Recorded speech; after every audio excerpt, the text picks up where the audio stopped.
This is a reading of my text from my computer, and I will do my best to get as much as I can in. YouTube has a time limit on videos done, and I don't know how long it will be, so they may cut me off or whatever. At any rate, this is Buzzard Shields South. It is South because he was raised in the South, Lubbock, Texas, and then he went into service and built barracks for the Army Corps of Engineers. Then he was assigned to the 4-state area: Utah, Colorado, New Mexico, and Arizona, in doing surveys of the different areas, and especially the Indian reservations, and goes on from there. But anyway, this is far too long to be read because it is done in 3 parts. Buzzard Shields South, then Buzzard Shields America, which talks about his living out in that 4-state area. Then it goes to Alaska, where he mines gold with his nephew. His nephew is actually older than him, but they do their thing. Lee had found gold in his explorations. He had an airplane, had a mail route that he flew with his airplane, and most of the people dealt with gold in Alaska at the time. At the time, there were more millionaires in Alaska than anywhere in the world, and it was because of their mining. The gold rush in Alaska lasted a while. Then it was cleaned out pretty much, or whatever. Nothing was done, or ever has been done much, in the eastern portion of Alaska. And there are mines other places that those people did. But at any rate, I'll start this out. I'm going to get a drink here, and hope you enjoy this. I'll leave a link to the second part that I'm going to do, and to Buzzard Shields South on Smashwords. Smashwords is the second largest ebook distributor. And then Mark Coker, who was the proprietor of Smashwords, partnered with, sold to, I'm not certain exactly how it went, but to Draft to Digital, D2D. And they are not, what would you say, author friendly. Smashwords still is. You can still buy on Smashwords. It does not have the amenities it had before, but we can work through those. At any rate, I'll leave a link to the next portion that I will do, next video that I will do, and then the link for you to look at Buzzard Shields South, America, and North. It constitutes somewhere around 970 pages, which is a lot. But at any rate, I have 30 ebooks, or portions of ebooks, published on Smashwords. I have one book that I haven't finished, and I will probably not publish it. Have to go on Draft to Digital to do that, and I'm not going to continue with them. Amazon treats us shabbily. That's all I'll say about that. Okay, we're going to start off here. This is chapter 1, and I wrote it for it may not be somewhat clear to you to begin with, but then it goes through. And so here we go. Shields, you're a punk. I told you to have my money when you come down this alley. Give it to me. Morty stopped, facing Charles. I don't have any money. I'll whip your ass. You'll have it tomorrow. I'll whoop your ass again. He threw a roundhouse right, which caught Morty on the left side of his head. Morty bent forward when Charles kicked him between his legs. Throwing his left hand up to cover his ringing ear and protecting his crotch with his right hand, his knees bent. Unable to stand, he slowly sagged to the ground. Charles hit him on his left hand, which partially covered his ear. Bare knuckles pummeled the flesh and bone of his left temple. Morty fell face down in the dirt of the alley, unconscious. Tandy Graves found Morty attempting to move his legs under him while he fought to push his body up and stand. He saw blood on Morty's left hand. Turning Morty on his back, he saw blood coming from Morty's left ear. Continually blinking, Morty tried to focus on Tandy's face. I'm going to kill Charles Greer. Tandy pulled up on Morty's right arm as Morty slowly sat up. You better have help. He's 6 years older than you, and he's a lot bigger than you. I'll have help when I come back. Sorry, I'll back up and do this. I'll have help when I come home tomorrow. I'm going to beat his ass to a bloody pulp. Tandy helped steady him. You're no match for Charles. Even if you could do something, Charles, you'd have SB next. You need Frank Smith to whip Charles and keep SB off of you. Frank won't help me. He hates SB so much, all you need to do is tell him where SB is and that he's bothering you. SB has always been good to me. Lois told him I was her boyfriend. It didn't do you any good with Charles. It won't help. It won't be any help with him tomorrow and the next day either. He will never quit. Charles is just mean. He's a bully.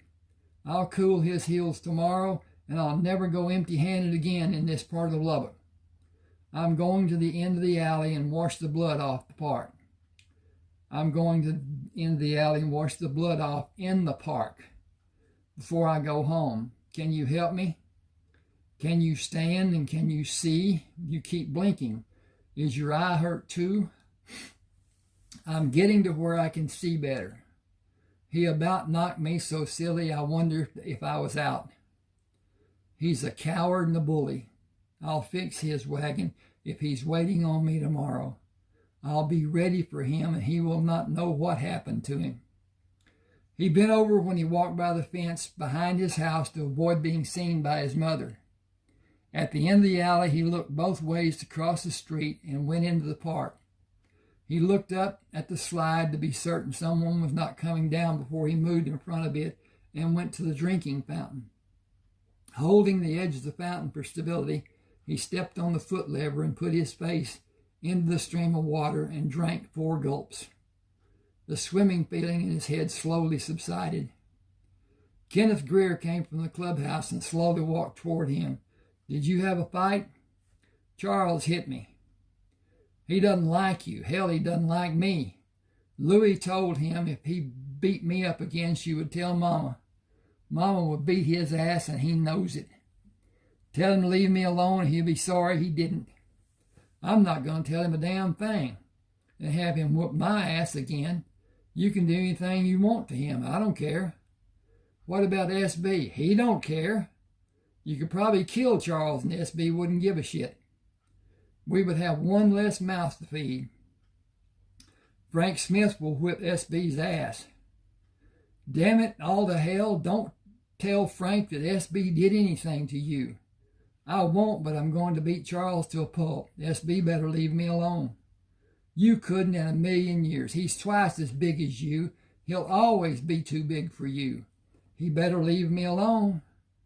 I'm not getting into it. Do whatever you want, but you better be ready to get your ass kicked. You try to fight him and you'll get him mad and you're going to be in deep shit. Don't go the same way you always go to get home. Go around. I tried that. He saw me and dragged me into the park and threatened me. I think the only reason he didn't do anything to me, he was afraid Frank or Jerry would see. Jerry would tear him a new ass. Phyllis could probably do it. Phyllis could. Nobody is dumb enough to lay a finger on her. She's my friend. Louie is your friend. Phyllis is my friend. Lois is my girlfriend. We kiss sometimes. She likes me to hug her. Better not get caught. We won't. Marty walked up Auburn Street with Kenneth until he turned to go to his house, then turned back to face Kenneth. Charles better leave me alone. That ain't my problem. It's yours. It'll be best for you to outrun him. I will not run from anybody. I'm going to beat hell out of Charles if he doesn't leave me alone. Fat chance of that ever happening. His mother shook the dust mop out, standing on the front porch. Clean up, mijo, and do your lessons. I don't bring schoolwork home. I get my work done in the classroom. We can't pay for the books I use. I leave them in my desk to protect them. If they get stolen, I ain't going to be able to pay for them. Your papa said to clean the backyard. Do not step where you cannot see, he said. I'll be careful. Can I have a glass of milk? Un poquito. No mucho leche. I'll get one of the jelly bars. It won't hold much. I'll get one of the jelly jars. It won't hold much. Sorry about that. I wish we could have all I want to drink. I need milk for my bones to be healthy and grow strong. Esos fuertes. Mama, speak English. I'm teach you, mijo. I know how to speak Spanish, but I can't use it. I'm the only one in the whole school that understands Spanish. The Spanish kids go to Elmore on Avenue A, close to Mackenzie Park. We've been there, where the prairie dogs live, remember? Annalise went with us. They barked at her when she barked at them. They funny. They bark at me, they bark at you, they bark at Annalise. They bark at everyone. I have not talked to your sister in so long. Alaska is so far away. She is 36 now. She was my baby until you. Soon she will be 37. I wish to see her and my grandson. Lee is 17. He will be big now. I don't know. I have been your baby for 12 years. You will always be my baby boy. Morty drank a small amount of milk, left the house through the back door, and stepped off the porch into the grass. Wind-blown scraps of paper littered the yard. Opening the shed, he took out the broom handle with the nail pushed into the end and spiked the scraps until the nail no longer speared and held the paper. Moving out the gate to the refuse can, he lifted the lid, put the broom handle on the lid, held the lid down, and slowly moved the broom handle to pull the pieces of paper off the nail. He finished cleaning the yard and picked up paper the wind left against the fence outside in the alley. Taking the short broom handle to store in the shed, he pulled a standard length broom handle down from a horizontal rack on the wall, stood it against the fence, braced against the raised floor of the back side of the shed. No one can see it from the alley. I'll get it in the morning on my way to school. Charles better not be waiting for me again. I'll beat his ass and bust his head. Morty stood at the front window and watched Alan Shields take a broom handle from the back seat of the car Clarence Welborn drove in the morning, taking them to work and to bring them home in the afternoon. Papa's home. Morticius Shields stood behind Morty, holding the curtain away from the window. He is so handsome. You are like him, my handsome men. Mi amanto y mi hijo. He will hunt for rabbits. I make dumplings with them. We might not bring any home. It is always so.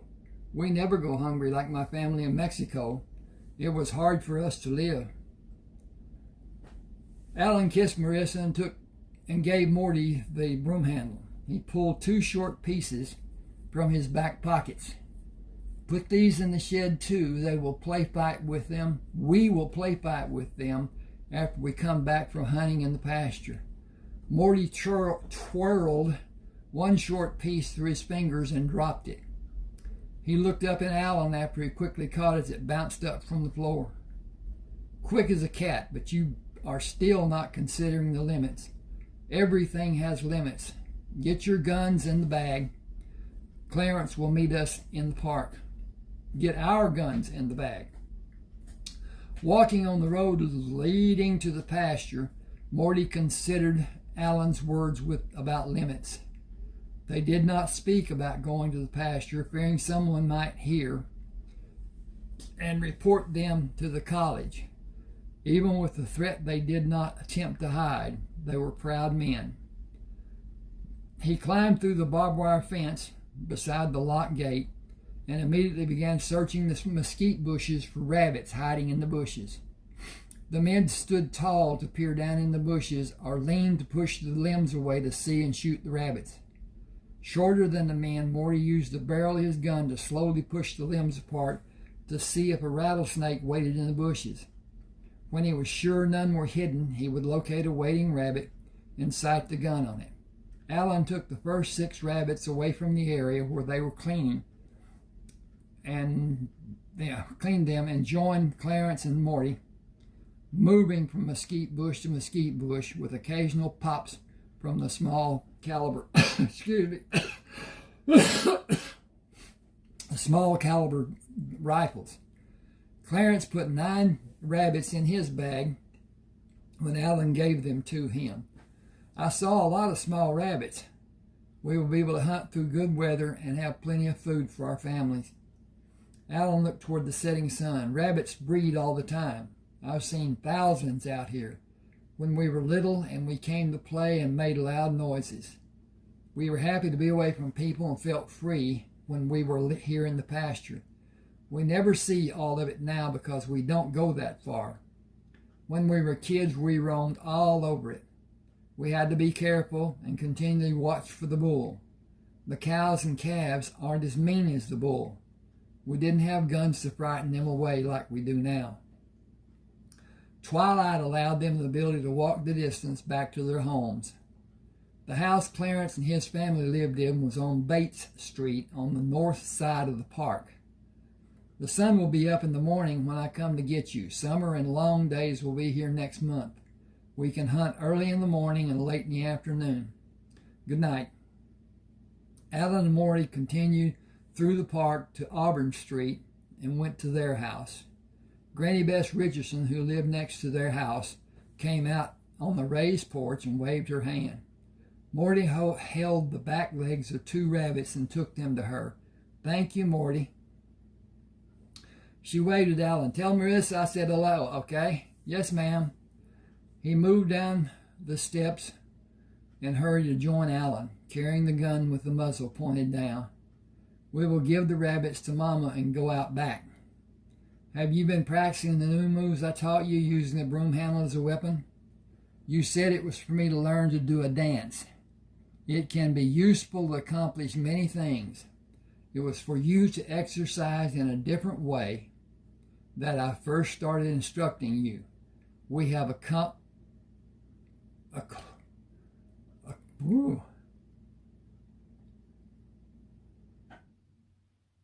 Oh, sorry.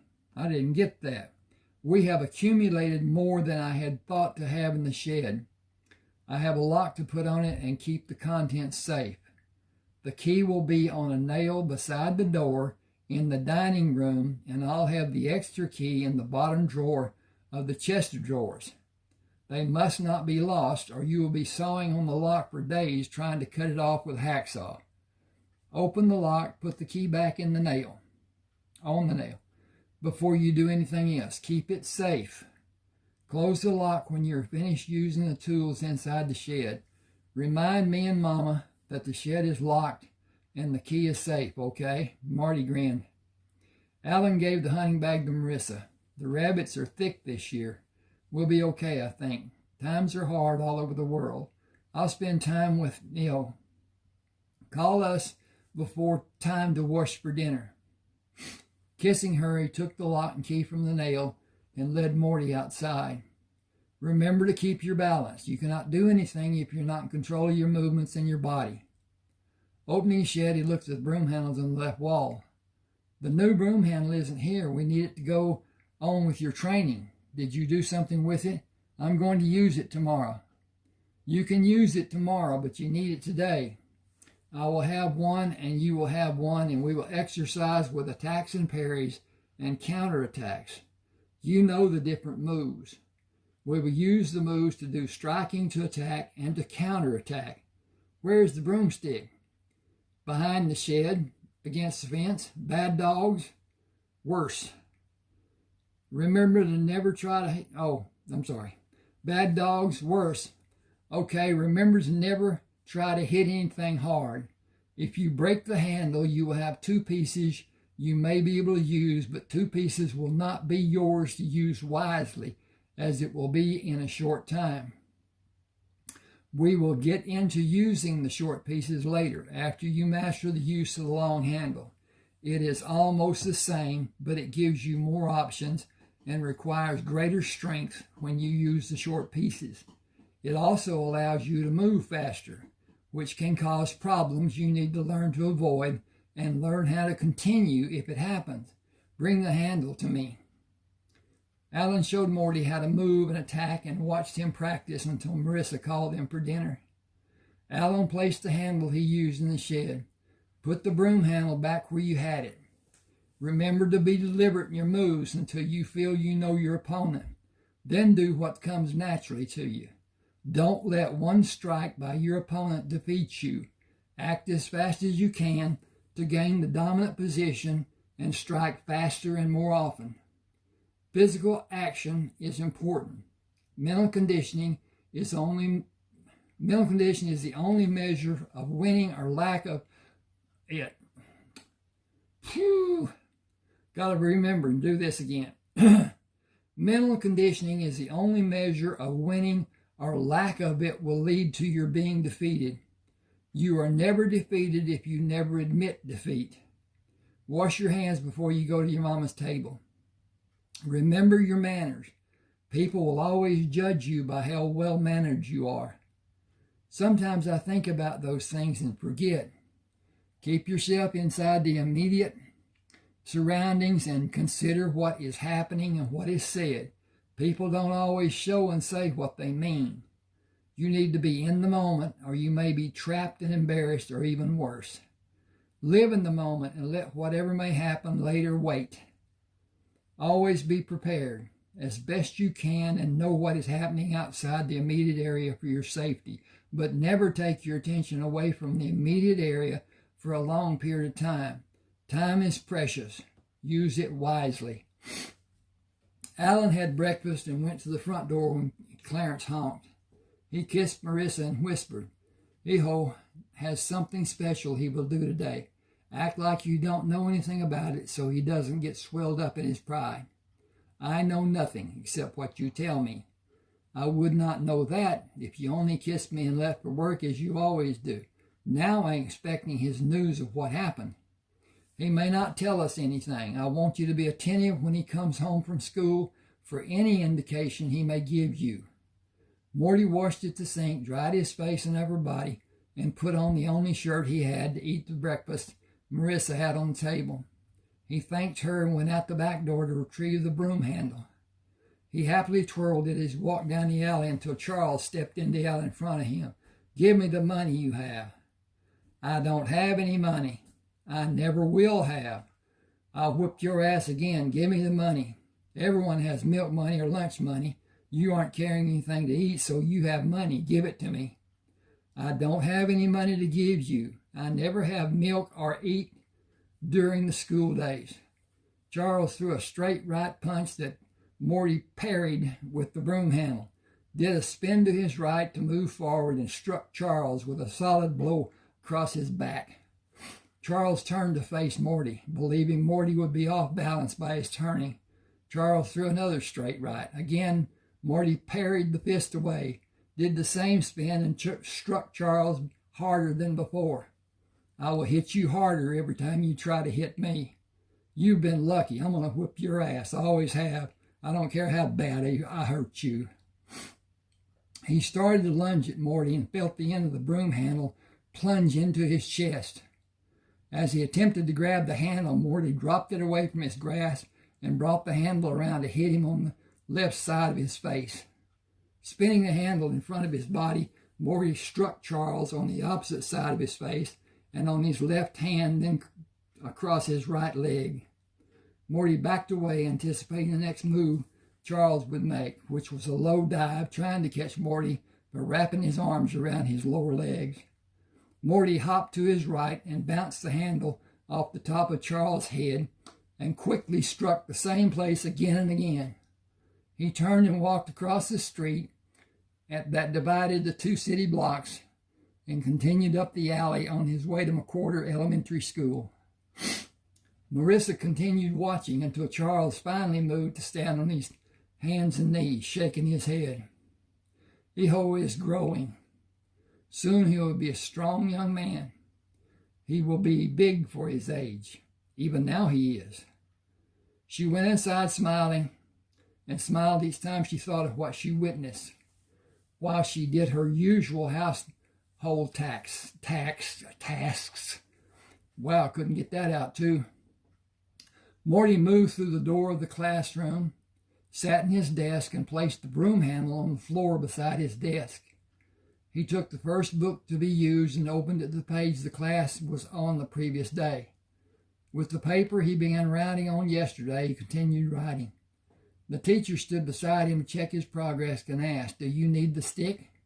"Yes, ma'am." "Keep it from being a problem. I'll allow you to keep it. Bad dogs? Worse than dogs, ma'am." Protecting yourself may never be easy. I had several bullies when I was in school.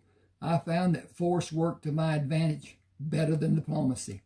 Speaking softly and carrying a big stick was advice I took to heart, though my stick was much smaller than yours. Billy Bob Baker sat behind Morty. "Can he take it outside at recess and show me how I can use it?" "Only you. The others must not bunch around you for their safety. I will monitor your activities and warn them to be safe and stay away." Billy Bob grinned. "Thank you, ma'am." "You are both doing well. Continue with your work." She led the class out to the playground at recess and stood beside the utility pole, indicating Morty and Billy Bob could stand close to her. With a shake of her fingers, she warned the other children to stay away. Billy Bob asked, "Where did you get your name? I've heard of Marty, but never Morty." "It was from our first grade teacher. My first name is long. I was trying to spell it and only got Mort written when she had us pass her papers to the front. She put a Y on the end of Mort, making it Morty. I liked it better than my name, and it was easier and faster to sign on my paper, and I've used it since then. The exercise with the broomstick is like the cheerleaders use with a baton. Sort of. It lets you move and dance and strike to build your stamina, help with you seeing the handle and moving it as you need to. Papa calls it hand-eye coordination. He learned from his papa. It is good to know how and build with it. It helps your reaction and timing." After school, Morty was approaching the street where Charles met him earlier. Morty cautiously moved to the left side of the alley. Charles came from the street on the opposite side of the alley. "Trying to hide from me?" "Just to gain an advantage. I saw your shadow through the fence. Leave me alone. I'm going to cut you to pieces." Morty looked down at the right hand, which Charles held low. Sunshine gleamed from the knife blade. Morty set himself for the rush he felt Charles would employ. As he bent to rush, Morty stepped forward and thrust the handle below Charles' throat, spun around and cracked Charles on his left temple, then brought the handle up and under Charles' right wrist, breaking the end of the handle and sending the knife flying through the fence. He reversed the handle, had his grip near the splintered end, and struck Charles over his left eye, then moved into the street and waited for Charles to attack. As he anticipated, Charles crouched and charged, attempting to grab Morty's legs. Morty spun away and hit Charles across the back of his head, breaking the rounded end of the handle. He held the handle up and examined the broken ends. Papa will not be happy. I broke the handle on both ends. He told me not to strike with force. Charles, do you want to continue? You don't have a knife anymore. The handle will do more damage if I use the splintered ends. I will do as you ask. You will never bother me again. I will break another handle on your head. I have a good supply of handles. Charles did not answer because Charles did not hear Morty talking to him. Charles was unconscious from the last blow Morty struck. Morty slowly backed away from Charles, moved down the alley to stand the broken broom handle against the floor of the shed, leaning against the fence. SB came around the corner of the street as Morty crashed the last strike of the handle on Charles' head. He stopped to watch Morty look at the broken ends of the broom handle and went to help Charles when Morty left the street. Turning Charles over, he raised his head with his left hand and slapped him with his right hand and slapped him again. Then Charles' eyelids opened slightly to reveal only whites.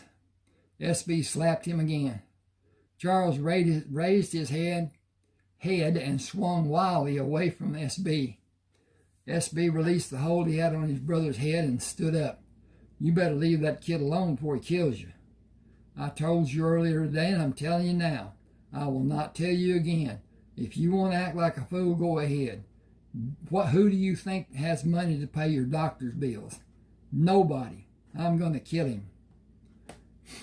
How many times have you tried and failed today? I think you are acting stupid. You keep doing your stupid act, and one of the Smith brothers will tear you a new ass. I told you to quit. I'm done with it. You know Frank and Jerry watch out for the kid. You're not going to make a problem for us. Quit acting like a child. Grow up and get a job. He's a little punk. I'll get him. You may get worse than what you already got. Leave the kid alone. Go get a job. We need more money than I'm making. The world is going to shit in a handbasket and you're acting stupid. Learn, dumbass. You're almost 18 years old. Kid's in the 5th grade and he has whipped your ass twice today. You outweigh him by at least 60 pounds. You can't match his speed. He could have killed you. Nobody who saw it happen would talk. You'd be dead laying in the alley and no one would talk because nobody likes you. Learn and try to act like a man. I'm done. You better be, and you better get a job. Smiling broadly, Morty had... I got to take a break here a minute and get things back in order and continue. Gather my wits here. Smiling broadly, Morty held the guns and the hunting bag standing on the front porch with Marissa when Alan came home. He walked around the car and spoke to Clarence, then waved for Morty to come to him and threw Marissa a kiss. Taking the gun from Morty, he asked, "Did your school day go as planned?" "It was a normal day. I broke the broom handle." "Did you have a good reason when you broke it?" "I did, but I broke it on both ends." "Will you need to break another one?" "I hope not. I did not break it this morning when I first used it. I broke it this afternoon on the way home." "Did you bring it home?" "Yes, sir." "We will saw it to make 2 pieces to use in your exercises." "Yes, sir." "Did it break in the middle?" "No, sir, only the very ends. I thought it might not break because I only used the ends." "You must have struck something that was very hard using the force of a strong blow." "Yes, sir, I did, twice. I didn't intend to, but I was angry." "It will not be the same as last time. Learn from it happening. Try to control your anger. Anger leads to irrational thoughts and actions. Try to control your anger to channel your emotions to benefit your needs. Adrenaline gives you more strength. Use it to your advantage. Learn the words to help you understand, and the actions will come to you later. We will meet Clarence and Hunt and Tech pasture. After dinner, Alan led Morty to the shed and took the saw to cut the broom handle into 16-inch pieces. We will begin by playing a game. I will hold the short pieces and you will strike them once with short pieces you hold in each of your hands. I will move and you will strike on and on until it becomes an exercise of striking quickly without anticipating a move to be made against you or that you believe you need to make. More hand-to-eye contact, that and even more. Morty quickly became adept at following the pieces Alan moved without following them with direct eye contact. Alan stopped moving the pieces. That will do for this practice session. Come sit on the porch with me. He sat on the floor of the porch with his feet on the concrete step. You know I am a believer. Yes, sir. Burial expenses are outrageous. The county will bury me and Mama, but only half will be paid. You will be charged for the other half. If we are cremated, there is no charge unless you ask the county for the ashes. I will not take anything away from you except to ask that you do not have a viewing and a funeral or a burial for me or for Mama. Will you promise? It is what we want. Will I be allowed to make your wishes known as young as I am? As our last survivor, you will. Then I promise. Do you think something will happen? Those that are supposed to know predict hard times to be coming. I don't know where they have been living to think we aren't already having a hard time. The rabbits are letting us eat well, or we will be having vegetable soup every meal. If something does happen to me and Mama, join the military. You're big for your age and you already passed for 15. In a year, you will be able to convince someone you're 16 and you can join the Army. The Navy and the Air Force will look at you more than the Army will to determine your age. You can do carpenter work. It is needed because the services are rebuilding. You must always have a plan to use. Look for the best way out of your predicament. It may not be the most enticing choice, but follow your instincts. Do you have something wrong with you? You're scaring me. None of us know how long we have. My blood pressure is abnormally high and I need medication we can't afford. I'm taking aspirin to help.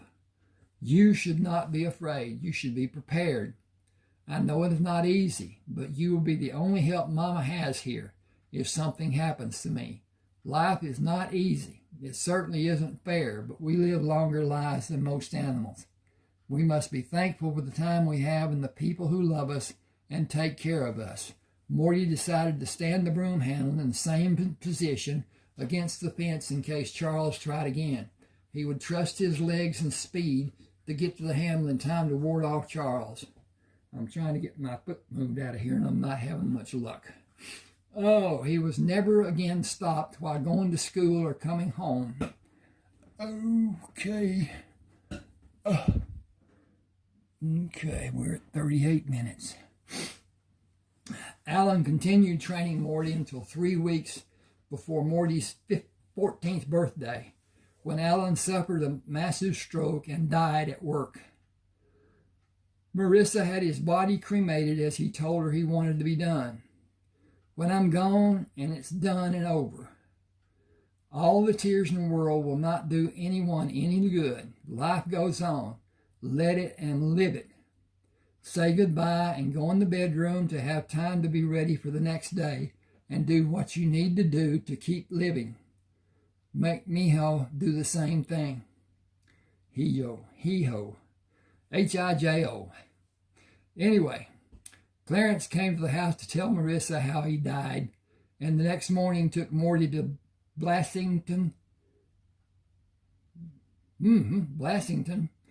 cabinet shop to work as an apprentice carpenter. He was promoted to carpenter the 21st of August, 1925, when he celebrated his 14th birthday. Norma Blasington brought Morty a cake sprinkled with sawdust. It isn't ruined, just scrape the extra frosting off the top. Happy birthday. Happy 16th birthday. 16th birthday. You've been made a good addition to my shop. Alan was a master carpenter and a good man. With you following his footsteps would make him proud. Marissa bought a foot pedal activated washing machine to do washing for working women. I'm going to stop here and talk about this washing machine.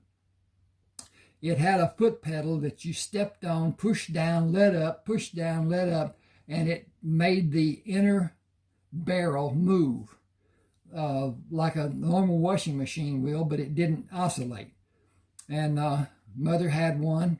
It had a wringer on it that you took the clothes out of the washing machine, run it through the wringer, then put it through a wash tub of some sort, and got the soap out of it, ran it through the wringer again until it was free of water and the soap was gone from it.